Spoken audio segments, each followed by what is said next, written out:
Baskin going for runs. Gone. That's gone. That's the softest. শ্রীলঙ্কাকে series জেতাতে আম্পায়ারের এ কেমন দুর্নীতি। ইজি আউট দিচ্ছে না লঙ্কান আম্পায়ার। দর্শক, প্রথম ম্যাচে ভরাডুবির পর ঘুরে দাঁড়িয়েছে টাইগাররা। দ্বিতীয় ম্যাচে দুর্দান্ত জয় তুলে নিয়ে সিরিজ সমতায় ফেরায় বাংলাদেশ। আজ সিরিজ নির্ধারণী তৃতীয় ও শেষ ম্যাচে টসে জিতে ব্যাটিংয়ের সিদ্ধান্ত নেয় সফরকারী শ্রীলঙ্কা। শুরু থেকে মারমুখী মেজাজে ব্যাটিং শুরু করেন লঙ্কানরা, তবে খুব বেশিক্ষণ থিতু হতে পারেননি কুসাল মেন্ডিস। ইনিংসের প্রথম ওভারে শেষ শরীফুল ইসলামের বলে ডিপ মিড উইকেটে সহজ ক্যাচ তুলে দিয়ে সাজঘরে ফেরেন তিনি। এরপরে আগ্রাসারি প্যারেরাকে আক্রমণে আনেন শেখ মাহাদি।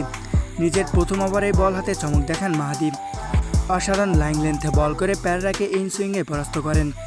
লঙ্কান শিবিরে তখন হতাশায় ভরপুর করে। এরপর ব্যাট হাতে নামেন দীনেশ চন্ডিমাল, কিন্তু মাঠে এসে বিপাকে পড়েন তিনি। প্রথম বেলায় মিড অনে পুশ করে 2 রান নিতে গিয়ে রান আউট হন চান্ডিমাল। মাহাদির নিখুঁত থ্রোয়ে স্টাম্প ভেঙে যায়। যদিও রিপ্লে দেখে বোঝা যায় ব্যাট তখনও মাটি থেকে সামান্য উপরে। তারপরও আম্পায়ার উইকেটের সিদ্ধান্ত দেননি। এতে হতাশা প্রকাশ করে টাইগাররা। তবে শুরুতে উইকেট তুলে নিয়ে ভালোভাবে ম্যাচে ফিরে বাংলাদেশ। এখন লক্ষ্য পুরো ম্যাচ নিয়ন্ত্রণে রাখা।